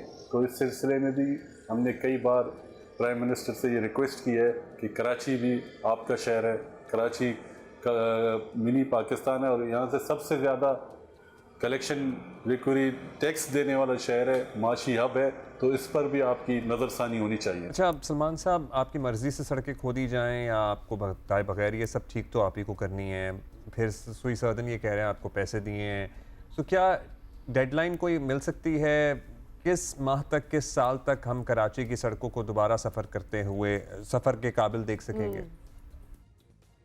कराची की 106 सड़कें जो मेन हैं वो KMC की डोमेन में आती हैं। उन पे जैसी बरसात के बाद तो हुआ तो उन पे हमने उनको दोबारा प्रोसीजर, टेंडर प्रोसीजर करा के काम उनका रेनोवेट कराया, दस्तकारी का काम शुरू हुआ, वो कंप्लीट हुए। और उनके चंद महीनों बाद कोई टाउन चेयरमैन उनको NOC देकर सुई गैस की कंपनी को या कोई केबल कंपनीज को वो देते हैं, तो उनकी वजह से दुश्वारी पेश आती है। तो इस सिलसिले में हमने वज़ीर आला सिंध से ये रिक्वेस्ट की है कि रोड कटिंग वन विंडो कोई मैकेनिज्म बनाकर के उन्हीं की जिम्मेदारी है, जब वो NOC दें तो उस पर इम्प्लीमेंट भी कराना उनकी ज़िम्मेदारी बनती है कि क्योंकि जो NOC देता है तो उसकी ज़िम्मेदारी बनती है कि वो उस रोड को दोबारा रिपेयर करके आवाम की सहूलत के लिए बेहतर किया जाए।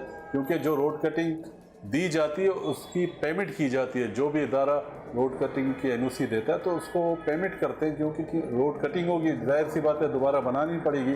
तो हमने इस सिलसिले में सुई सौदरन गैस को भी लिखा है, वाटर बोर्ड को भी लिखा है, तमाम सिविक एजेंसियाँ हैं उनको बाकायदा मेयर साहब ने आज लेटर लिखा है, उनको पाबंद किया गया है कि आइंदा इस तरीके से अगर कोई NOC दी गई तो उसके खिलाफ कानूनी कार्रवाई की जाएगी।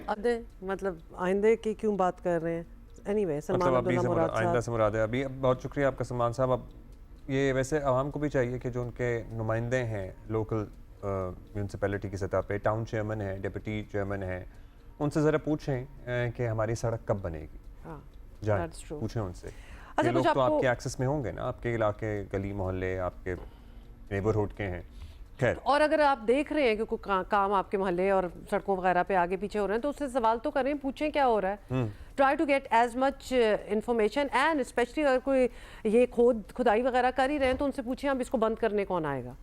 मतलब थोड़ा सा बीच में इन्वॉल्व भी होना पड़ेगा, वरना इस तरह काम नहीं होगा। अच्छा, एक और चीज़ जो कि हम बड़े अम्यूज़ हो रहे हैं वैसे इस बात से यहाँ कराची में बैठे हुए। पिछले साल जी क्या हुआ, 11 अक्टूबर को पाकिस्तानी नौजवान की मोहब्बत में कराची आने वाली अमरीकी खातून जो है वो कल एयरपोर्ट से नौजवान के घर पहुंच गई, दोबारा उसकी अपार्टमेंट बिल्डिंग की पार्किंग में बैठ गई हैं। उन्होंने डेरा जमा लिया उधर। नौजवान के घर वाले जो है वो घर बंद करके चले गए। उन्होंने कहा हम तो जा रहे हैं, जब ये जाएंगी तो हम वापस आएंगे। तो खातून ने रिहायशी इमारत से वापस जाने से इनकार कर दिया है। कहती हैं कि वो पाकिस्तानी शहरी हैं, वो ये कहती हैं कि वो पाकिस्तानी शहरी हैं और इसलिए उनको $3000 हर हफ्ते दिया। भाई $2-3 हज़ार हर हफ्ते दिए जाए तो इस ज़मीन सारी भी दी सूरत जाए। हाल में अपार्टमेंट के रिहायशी बड़े परेशान हैं कि ये क्या हो रहा है।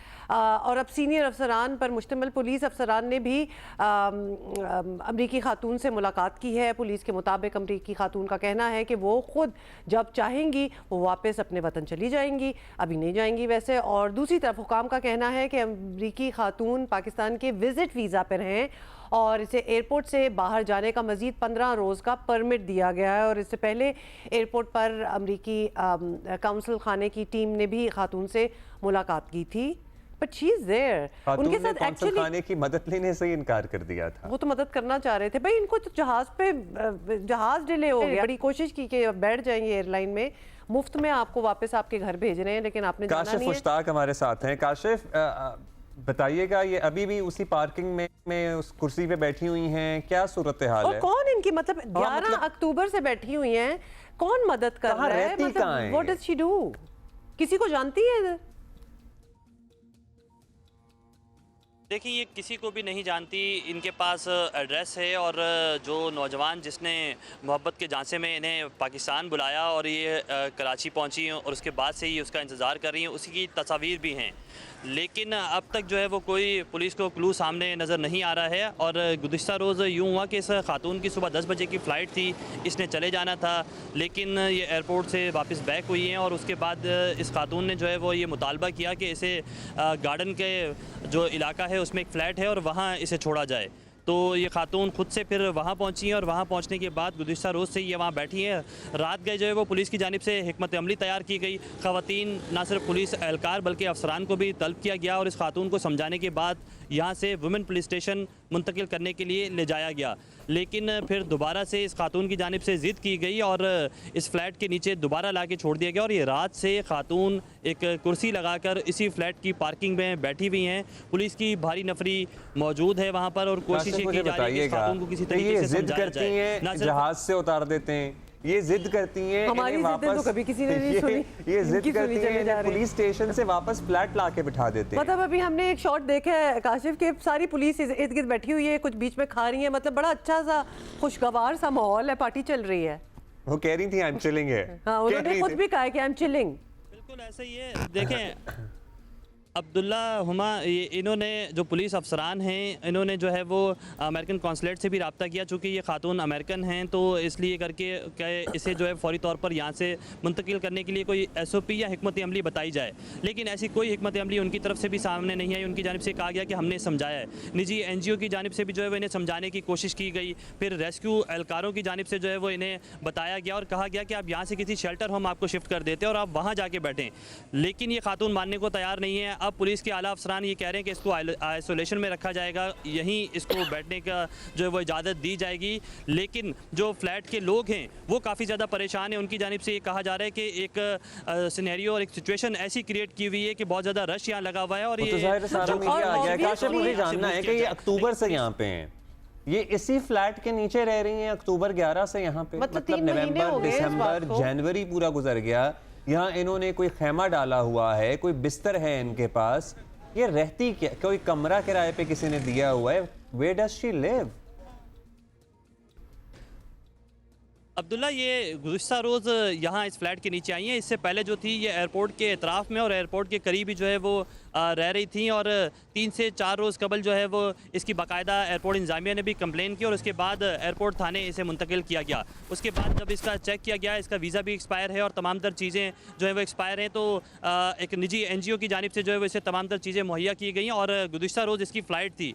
लेकिन जब इसको ये लगा कि पुलिस और दीगर इदारे जो हैं वो प्रेशराइज़ कर रहे हैं और इसे जो है वो वापस भेजना चाहते हैं, तो इसने अपनी हिकमत अमली शायद चेंज की और चेंज करने के बाद अब ये इस फ्लैट के नीचे आ गई है। और फ्लैट के नीचे आने के बाद इसका मुसलसल मुतालबा यही है कि ये यहाँ से नहीं मूव करेगी। नहीं, $2-3 हज़ार भी इनको चाहिए पर वीक। आप ये बता दें कि जो लड़का है जिसकी वजह से ये आई है, 19 साल का अपेरेंटली बच्चा है, मतलब कोई केस बनता है, कोई धोखेबाजी का केस बनता है और वो पूरी फैमिली अब गायब भी हो गई है।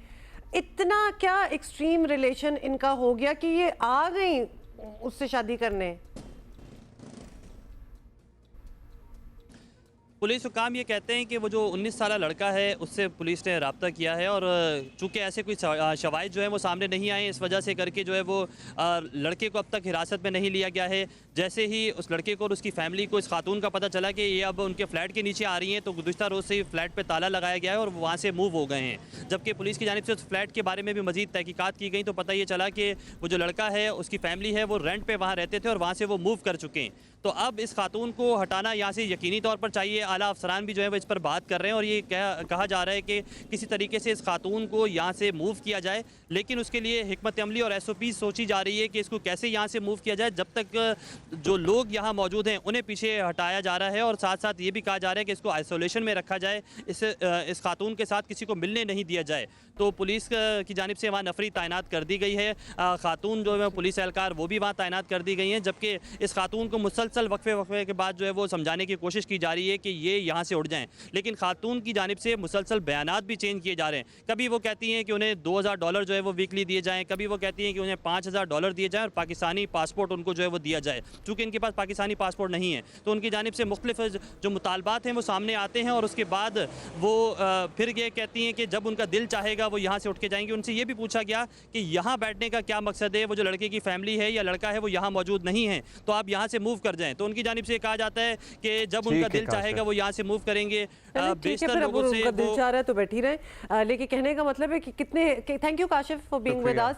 आई एम जस्ट थिंकिंग कितने महज़ब तरीके से उनको मूव करने की बातें हो रही हैं कि अगर आप बैठना चाहती हैं तो बैठ जाएं, वरना हम आपको मूव कर देंगे। सोचें कोई पाकिस्तानी इस तरह होती या होता अमेरिका में तो उसके साथ क्या हो रहा होता, उसको अंदाजा कर सकते हैं आप लोग। मतलब आजकल तो हम आपको वैसे ही बता रहे हैं कि क्या होने वाला है उन लोगों के साथ। तो ये आके बराजमान हो गई हैं, बैठ गई हैं, वीज़ा भी एक्सपायर्ड है, लेकिन हमने फिर भी 15 दिन उनको दे दिए। अब एक तो हम बहुत ही कोई दयालु टाइप लोग नहीं है कि हमने कहा कि बैठ जाओ भाई कुछ नहीं अच्छा होता। जी, अमेरिका में तैयारा हादसे से मुताल्लिक आपको अपडेट कर रहे हैं। मुसाफिर तैयारा वाशिंगटन में मिड एयर कोलिशन का हादसे का शिकार हुआ है। हेलीकॉप्टर फौजी हेलीकॉप्टर से टकराया, 60 अफराद इसमें सवार थे और हुक्काम की तरफ से ये बताया जा रहा है कि रेस्क्यू का काम तो जारी है, लेकिन अभी तक दरिया में से, पोटोमैक में से किसी को नहीं निकाला जा सका, बचाया जा सका।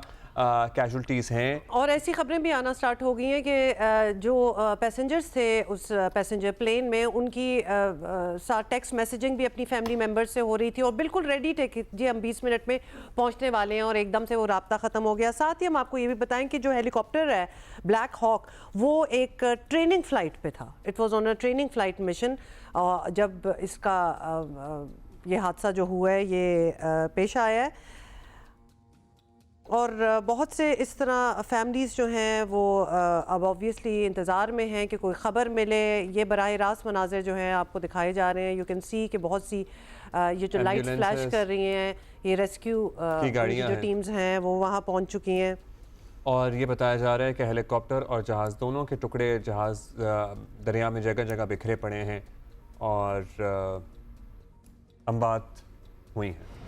गलियात मरी के जंगलात में आए रोज़ लगने वाली आग कुदरती माहौल, जंगली हयात और दरख्तों को बड़े रकबे पर नुकसान पहुँचा रही है। साथ ही मकामी आबादी भी ख़तरा महसूस कर रही है। हालिया दिनों में भी मोड़ा सैदा और न्यू मरी चल्लागाह के करीबी जंगलात से आग लगी और मुतासर हुए काफ़ी बड़े रकबे पर फैले जंगलात। और ऑब्वियसली रेस्क्यू 1122 जो है वो बहुत बिजी है। महकमा जंगलात के एहलकार और मकामी लोगों की मदद से आग पर काबू पाया गया है। खुश्क मौसम के साथ आग लगने की वजूहात में लोगों की गफलत भी देखने में आई है। और वी डोंट हैव टू से कि क्या क्या हो रहा होता है, बहुत कुछ हो रहा होता है। अक्सर औकात तो something as simple can be so dangerous कि सिगरेट बुझाए बगैर भी फेंक देना, ये ऑलमोस्ट ऑलवेज इस किस्म की कॉजेज़ जो होती हैं उनसे बहुत बड़ी आग लग जाती है। माहौलियाती माहिरीन के मुताबिक मरी और गलियात के जंगलात में आग लगने का ये ख़तरा बदस्तूर मौजूद है। और अब मामला जो भी हो, इंतज़ामिया को ऐसे वाक़यात की रोकथाम के लिए हर मुमकिन हद तक इक़दामात जो हैं वो उठाने होंगे। LA फायर्स का भी हमें पता है ना, मतलब अगर एक लेवल की चली जाए तो उसको रोकना ऑलमोस्ट नामुमकिन हो जाता है। अमेरिका में नहीं रोक पा रहे। मरी आगा ज़हीर अब्बास शिराजी से हम बात करेंगे। आगा साहब, आजकल बड़ी रूटीन की खबरें हैं कि गलियात और मरी के फ़लाँ जंगल में आग लग गई, तेज़ी से फैलने लगी। क्या वजूहात सामने आ रही हैं? क्या गैर मामूली मौसम है या और वजूहात हैं जिससे ज़ाहिर है फिर नुकसान तो हो रहा है? जैसा कि आपने बताया है कि आजकल हमारा जो आम सीज़न से हट के रूटीन से हट के यहाँ पे जो इंसिडेंट्स हैं, फायर इंसिडेंट्स, वो रिपोर्ट हो रहे हैं। तो इसमें एक तो ट्रेडिशनली खुश्क साली की वजह से ये इशू यहाँ पे जो है वो चल रहा है। आल्दो जो समर्स में हमारा ये फायर्स का जो लेवल है वो बहुत जो है वो सीरियस लेवल होता था, लेकिन अब ये जो ट्रेंड है वो विंटर्स पे भी आ गया और उसमें अनफॉर्चुनेटली बारिशें ना होने की वजह से, बर्फ़बारी ना होने की वजह से, सेकेंडली ऐसे फैक्टर्स जो जैसे यहाँ पे लोकल्स जो हैं वो जो घास खुश्क होती है उसको की कोशिश करते हैं ताकि जब ये अगले मौसम में जो घास आएगी तो वो ज़्यादा अच्छी उसकी ग्रोथ होगी। तो ये एक कॉन्सेप्ट है जिसके तहत लोग खुद से भी इसको आग लगाते हैं और इसी तरह से बहुत सारे हमारे जो टूरिस्ट आते हैं वो भी अनफॉर्चुनेटली केयरलेसनेस का मुजाहरा करते हैं और बहुत सारी जगहों पे उनकी वजह से भी आग लगने का एक जो है वो सबब बनते हैं। तो ये सारे फैक्टर्स मिलके जो है उन्होंने कंट्रीब्यूट किया है और इस दफ़ा जो हमारे यहाँ पे आग का लेवल है वो पहले से ज़्यादा है। आप कह रहे हैं आग का लेवल पहले से ज़्यादा है, तो करना क्या है? मतलब जंगली हयात और दरख्तों का नुकसान तो ऑब्वियस हो ही रहा है, क्या मकामी आबादी भी ख़तरे में है? लोगों को इवैक्यूएट करना होगा, मुंतकिल करना होगा, इस बात की भी ज़रूरत हो गई है अब? जी, इस पे जैसा आप देखते हैं कि हमारी तरफ से जो रिस्पांस है, हमारे महकमा जंगलात है और उसके साथ साथ बहुत बड़ा एक जो हमारा जो डिपार्टमेंट की तरफ से रिस्पांस 1122 है, ये सब मिलके और एडमिनिस्ट्रेशन और बाकी महकमा जात इस सब को जो है वो लुक आफ्टर करते हैं।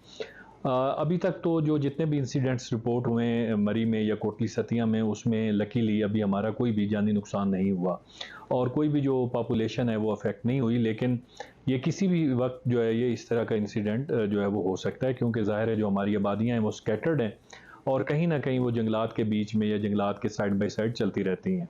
तो अभी तक तो नहीं है, लेकिन अदरवाइज़ आप देखें जो जंगली हयात है, जो दरख्त हैं, जो हमारा यहाँ का बेसिकली जो अट्रैक्शन है टूरिस्ट के लिए और यहाँ के जो लोकल ज़िमन है उनके लिए भी और यहाँ का जो एक इन्वायरमेंट है उसको मेनटेन करने के लिए वो बहुत बुरी तरह से अफेक्ट हो रहे हैं। ऑफ कोर्स आगा ज़हीर अब्बास साहब, बहुत बहुत शुक्रिया हमसे बात करने का। डिप्टी कमिश्नर मरी, इसको तो जब आग लगे और ऑब्वियसली हर कोई जानता है कि फ़ौरन इसको कंट्रोल करें, क्योंकि अगर ये फैल जाए, हमारे पास ना इतनी रिसोर्सेज हैं कि उसको बुझाया जाए और फिर वो फैलती चली जाती हैं। और ये मौसम एज सच आग लगने वाला नहीं है, गर्मियों में लगती होती हैं, लेकिन अब सोचें इतनी खुश्की है उधर के। अच्छा, अमेरिका तैयारा हादसे से मुताल्लिक हम अपडेट लेते हैं। असद हसन हमारे साथ मौजूद हैं, वॉइस ऑफ अमेरिका के सहाफ़ी हैं, मौके पर मौजूद हैं। असद, बताइएगा क्या सूरत हाल है इस वक्त? कुछ सर्वाइवर्स की उम्मीद है? कुछ पता लगा है? रेस्क्यू हुक्काम क्या बता रहे हैं? आप इस वक्त भी देख सकते हैं कि मेरे सर के पीछे एक हेलीकॉप्टर फ्लाइट कर रहा है। बेसिकली ये वो हेलीकॉप्टर हैं जो इस वक्त रेस्क्यू एंड सिक्योरिटी की ड्यूटीज पे मामूर हैं और मेरे बिल्कुल पीछे अगर लाइटें आपको नजर आ रही हैं तो वहाँ पे एक सिक्योरिटी ऑपरेशन इस वक्त जारी है। इस वक्त तक किसी कैजुअलिटी की कोई कंफर्म में इत्तला नहीं है, लेकिन इसके साथ साथ ऐसी भी कोई इत्तला नहीं है कि किसी शख्स को कोई सर्वाइवर सामने आ सका हो, किसी शख्स को जिंदा बचा लिया गया हो। क्योंकि पिछले कुछ दिनों से यहाँ पे वाशिंगटन डीसी के अंदर मौसम इंतहाई सर्द रहा है, इंतहाई यख मौसम था। -10 -14 तक यहाँ पे रिकॉर्ड हुआ है। अगरचे आज मौसम बेहतर है, लेकिन इसके बावजूद पानी का जो दर्जा हरारत है ये फ्रीजिंग है। इसकी जो ऊपर वाली लेयर, ये मैं इस वक्त पोटोमैक रिवर के ऊपर खड़ा हूँ, उसका ये साउथ वेस्ट है और मेरे पीछे जो इमारतें आपको नजर आ रही है ये फैसिलिटी दर हकीकत यहाँ पे रेगन एयरपोर्ट की है। बहुत बिजी ये एयरपोर्ट है और यहाँ पे इस वक्त ये रेस्क्यू ऑपरेशन जारी है। दुआ की अपील की जा रही है प्रेसिडेंट की तरफ से, वाइस प्रेसिडेंट की तरफ से और बाकी ऑफिशियल्स की तरफ से कि दुआ की जाए कि वहां से लोगों को जिंदा बचाया जा सके। तो असद ये अभी जी अभी तो ये शायद बहुत जल्दी होगा ये डिटरमिन करना कि एक्चुअली हुआ क्या था। जो बताया जा रहा है कि एक ट्रेनिंग हेलीकॉप्टर और एक passenger plane mid air collide किए हैं, लेकिन ये एक्चुअली किस तरह हुआ होगा, it's too early to say. It's exactly too early to say, लेकिन ये जरूर है कि जो जहाज है, जो पैसेंजर प्लेन है, वो यहाँ पे लैंड करने जा रहा था और वो हार्डली 120 फीट के फासले पे था और 400 उसकी स्पीड होगी या 430 के फासले पे था अगर मैं मिस नहीं कर रहा। और ये एक ट्रेनिंग मिशन के ऊपर हेलीकॉप्टर मौजूद था।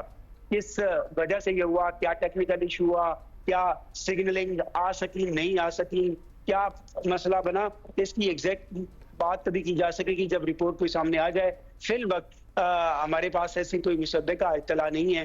तवक्को की जा रही है कि कुछ देर में यहाँ पे एविएशन के हुकाम इसके बारे में ब्रीफिंग देंगे, पूरी इसके बारे में इत्तला देंगे, तभी कुछ वसूख से कहा जा सकेगा। शुक्रिया। असद हसन टॉमिक रिवर पे मौजूद थे और हमें बराह रास्त से बता रहे थे कि रेस्क्यू का काम जारी है। वॉइस ऑफ अमेरिका के सहाफ़ी हैं, उनसे मुंसलिक हैं। अच्छा जी, वी विल मूव ऑन। और ऑफ कोर्स आपको हमने पहले ही कहा था कि जैसे जैसे अपडेट्स मिलेंगे हम आपके साथ शेयर करेंगे। जी, दुनिया के मुख्तलिफ हिस्सों, ख़ास तौर पर कैलिफोर्निया में कॉमिक कॉन एक बड़ी रिवायत और पॉप कल्चर का अहम हिस्सा तस्वर किया जाता है और पाकिस्तान में भी कुछ सालों से कॉमिक कॉन हो रहे हैं और इस सिलसिले में सबसे बड़ा इवेंट कराची में ही होता है और इस साल भी कराची का कॉमिक कॉन का इनेकाद किया जा रहा है जो कि 8 फरवरी को एक्सपो सेंटर में होगा। Now we need to know more about it, क्योंकि दुनिया में अगर हम देखते हैं ना वैसे ही इंटरेस्ट डेवलप हो गया है कॉमिक कॉन में। ये पिछले साल का है, बाय द वे पिछले साल का है, आर्ट्स काउंसिल में हुआ था। और हमारे साथ मौजूद हैं हुज़ैफ़ा ताजुद्दीन जो कि वन ऑफ द फाउंडर्स हैं ऑफ दिस फेस्टिवल। भाई कैसे ख्याल आया? दुनिया में आपको पता है बड़ा पॉपुलर है जी, बड़ा पॉपुलर है, तो हम इसको बिल्कुल वही समझें या फिर इंस्पायर्ड बाय इट कहें? इंस्पायर्ड समझें, क्योंकि बेसिकली हम लोग बचपन से देखते हुए आ रहे हैं कि सैन डिएगो होता था कैलिफोर्निया में, वो बेसिकली एक प्लेटफॉर्म था जिसके बेसिस पे हमने बोला था ओके अगर ये वहाँ हो सकता है तो यहाँ हम लोग क्यों नहीं रेप्लिकेट कर सकते। क्योंकि पाकिस्तान में हम लोगों के पास और कुछ ऐसा सच है नहीं करने के, तो हम लोग खाने पीने जाते हैं या ज़्यादा से ज़्यादा बाहर या फिर मूवी देखने जाते हैं। लेकिन इन टर्म्स ऑफ एक्टिविटीज़ खासतौर पर उन लोगों के लिए जो बहुत ज़्यादा इंटरेस्ट शो करते हैं पॉप कल्चर की चीज़ों में, मार्वल हो गया, डीसी हो गया, स्टार वॉर्स, डिज्नी, एनिमे, इन टाइप की चीज़ों के लिए लोगों के पास कोई प्लेटफॉर्म नहीं है जहाँ पे आके वो बेसिकली दिखा सके कि हम लोग को इंटरेस्ट है इस चीज़ पे। तो वो प्लेटफॉर्म प्रोवाइड करने के लिए अपने लिए, दूसरों के लिए, वो बेसिकली पूरा प्लान। लेकिन वो जो स्पिरिट होती है कॉमिक कॉन की वो बिल्कुल बरकरार होती है, बिकॉज उसमें तो जब हम देखते हैं बाकी दुनिया में तो वो पूरे as those characters dress up होके आते हैं, उन्होंने उनके कॉस्ट्यूम्स पहने होते हैं, बड़ी एक्टिविटीज होती हैं रिलेटेड टू दैट, तो यू मेक श्योर कि वैसा ही हो। बिल्कुल, ऑब्वियसली कॉस्प्लेइंग कहते हैं इसको, जो ड्रेसअप होके आते हैं पूरा। कॉस्प्ले एक ऐसी चीज़ है जो हम लोग कहते हैं कि सबको करना ज़रूरी है, लेकिन उसका एक पूरा अलग से प्राइस पूल वगैरह हम लोग रखते हैं जिसके बेसिस पे जो है लोग आके अटेंड करते हैं और कम्पीट करते हैं इसके लिए, जिसपे कंपटीशन है। एग्जैक्टली, तो ताकि एफर्ट डालें। एग्जैक्टली, एंड लोग एक से बढ़ के एक कॉस्प्ले करके आते हैं, and I am pretty sure अभी वीडियोस में भी आप लोग देख रहे होंगे तो उसमें भी देख रहे होंगे कि लोग एक्चुअली ड्रेसअप होके आए हुए हैं। काफी लोग सीरियसली ले रहे हैं। हमारा जो लास्ट टाइम कॉस्प्ले का प्राइस पूल था that was around 200K, this time it is around 300K। अच्छा, तो 3 लाख रुपए इनाम मिलेगा। मोटिवेशन काफी जबरदस्त आप लोग देते हैं। तो लोगों को motivation factor is the price pool और लोग इसमें बहुत इंटरेस्ट शो करते हैं जिसकी वजह से लोग आते हैं। क्या एज ग्रुप के लोग आते हैं? मेन टारगेट ऑडियंस ऑब्वियसली जेन ज़ी है, लेकिन कौन सा कैरेक्टर जीता था वैसे पिछली दफा? पिछली दफा इट्स एन एनिमे का कैरेक्टर एल्सा स्कारलेट। अच्छा, तो वो जीती थी। हम लोग जब इससे पहले करवाते हुए आ रहे तो एक लड़के ने फ्लैश का कॉस्ट्यूम किया था पूरे आर्मर पैडिंग्स के साथ, वो जीता है उससे पहले। तो अगेन बहुत वैरायटी ऑफ कैरेक्टर्स होते हैं, उसमें से पिक करना कौन जीत रहा है बहुत मुश्किल होता है। हम लोगों ने जब शुरू में करवाया था तो हमारे पास मुश्किल से 30-40 लोग होते थे जो ड्रेसअप करके आते थे। लास्ट ईयर हम लोग की जो वॉक का सेगमेंट होता है जिसमें लोग आके शोकेस करते हैं हम लोगों ने क्या पहना हुआ है, वो अराउंड 2 hours तक स्ट्रेच हुआ था। इतने सारे लोग आए थे ड्रेसअप करके, so it's definitely a thing जो लोग इंटरेस्टेड। सो एक्सपो सेंटर पे हो रहा है, कब हो रहा है एग्जैक्टली जरा बता दें। एक्सपो सेंटर ऑनलाइन है available. Expo centre hall 5 February 8, tickets available है ticketwala.pk पर। One pass is selling out for ₹3,000 and selling out very fast, तो आई वुड रिकमेंड कि जाके खरीदें एज सून एज पॉसिबल। अच्छा, तो ये हम आप अगर देख रहे हैं तो हम आपको बता दें कि मतलब वो उस तरह का वो कोई ईट फेस्टिवल टाइप उस किस्म की चीज़ नहीं है। You really have to dress up in your favourite character and come here and then you can also win.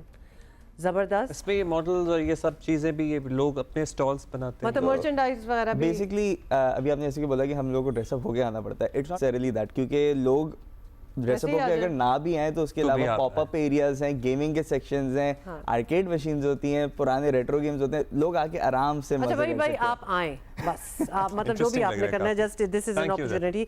Best of luck.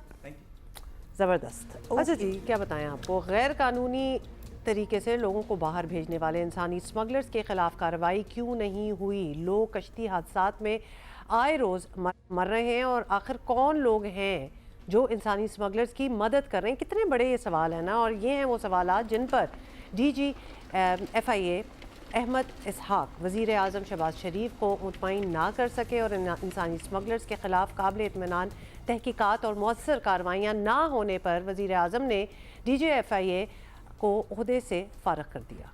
This is the latest. उन्हें OSD बना दिया गया है। शहबाज शरीफ ने अपने पुराने स्टाइल में DGFIA को हाथ के हाथ नोटिफिकेशन भी थमा दिया। रवा मराकश में होने वाले हालिया कश्ती हादसे में 44 पाकिस्तानी जाँ बहक हुए थे। ऐसे वाक़यात में अब तक हज़ारों पाकिस्तानी जाने गंवा चुके हैं। बहुत ही मजबूत तासुर है कि ऐसा गैर कानूनी धंधा FIA हुक्काम की मिली भगत और इमिग्रेशन कंट्रोल में खामियों के बगैर चल नहीं सकता।